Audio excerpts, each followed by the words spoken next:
So, for those of you thinking that I'm just making a big deal for nothing, I'm like exaggerating and oh my gosh, you're always saying something. It's not that big of a deal. Okay.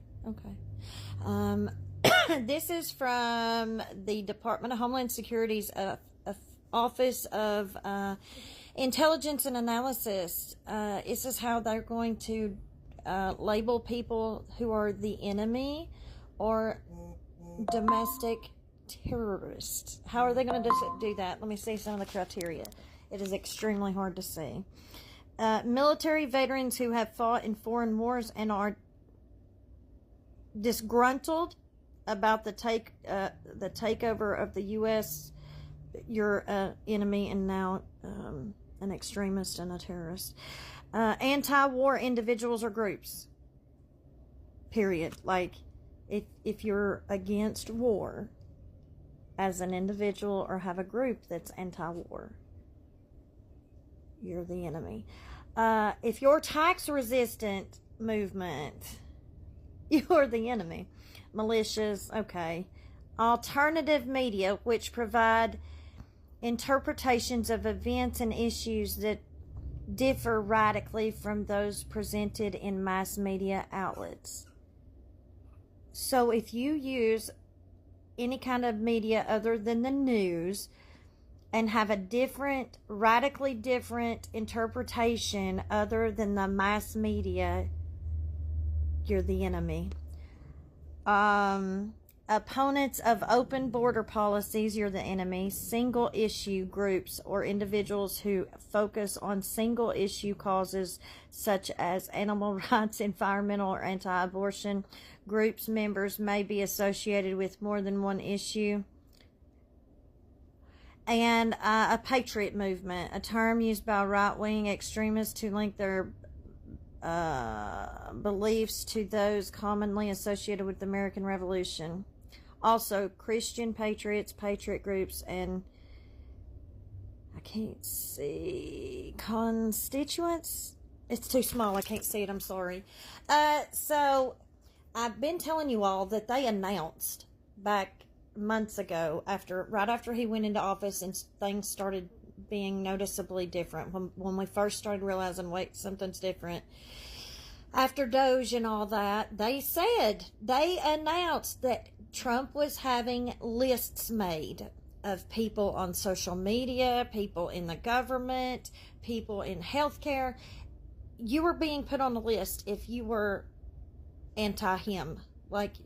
And he wanted, upkeep and you just don't know. And it's getting serious. And I just told y'all last night, I said something has changed. And you see, it's physically saying Christians. Now, this is under an administration that tells you they were the Christian choice.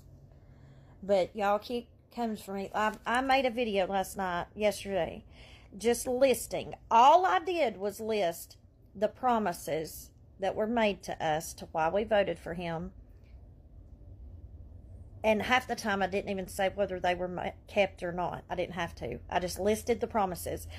And do you know how many people have commented on there? Like, this struck a nerve. I can't believe you just want to be negative all the time. I choose to focus on the good thing. This is so not Christian of you. Like, I'm focusing on the Lord. I'm not focusing on this negative stuff. Okay. Convenient. First of all, why is that such a trigger for you? Me listing off the things that a government but voted for appointed person is doing in a job that is in service for us, and I'm asking and pointing out the promises that were made for us to vote them in and have not been kept, and that triggers you to that extent to go off on me and tell me about me being a Christian or not. That's weird. And actually, you're kind of showing that you know it's the truth. Otherwise, you wouldn't be so triggered. Second of all, I am baffled at this mentality, especially in this country, Western organized religion, especially Bible Belt, that thinks being a Christian means tolerant and nice and quiet. that y'all really need to go back and figure out who Jesus was. Jesus literally looked at the most religious crowd of the time that wore long robes and prayed prayers at the gate and were known for being the church, the Pharisees, and looked at them in public in front of everybody to their face and said, "You bunch of vipers! You're evil, you're wicked, you stand at the gates praying your fancy prayers so men will ooh and ah for you. But let me tell you something, your treasure's right here. You've just got your treasure. And I see your heart, and you're a bunch of vipers. That's what you are." You all would put him right back on the cross. You all could not handle Peter, Paul, Jesus, John, none of them. There is nothing biblical about burying your head in the sand. Do you understand me? I am really upset. I'll be honest. I'm at the point where I'm upset with my fellow brothers and sisters who run around telling other Christians who are in this fight for the Lord that they need to quit and sit down and hush and quit looking at that stuff. Don't even pay attention. Ignore it. It's aggravating at this point. Maybe you are okay with just burying your head in the sand and pretending like evil doesn't happen and just waiting on Jesus to come pick you up because you got your golden ticket to heaven. But number one, I understand there's people out there that are not ready, and I want to fight for them. I don't want to just get my ticket and then pretend like nothing bad happens until it's time for me to leave. I'm good with that. No. Number two, how do you think the world gets to the point we're at? It's because the Christians let down on their job.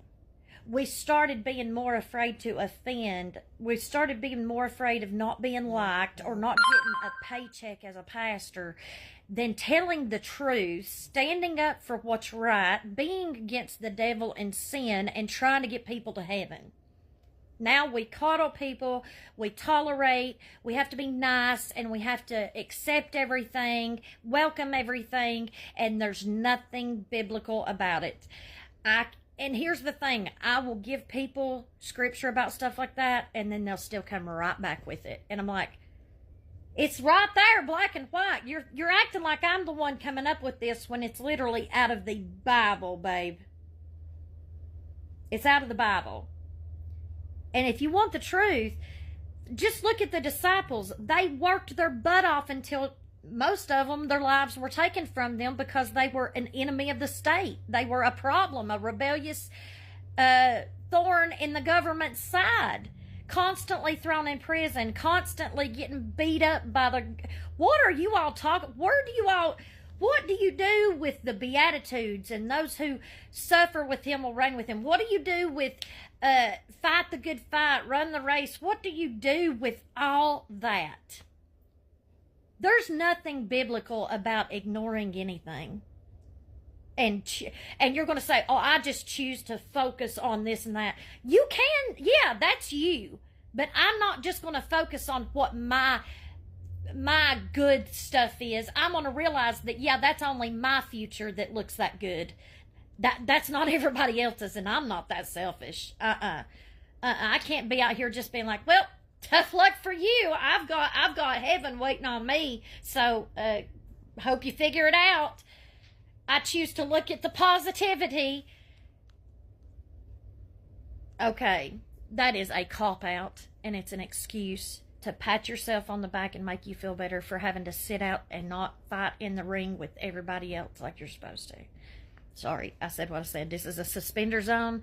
You better activate them, hold your breeches up, cement that chip on your shoulder, whatever you got to do.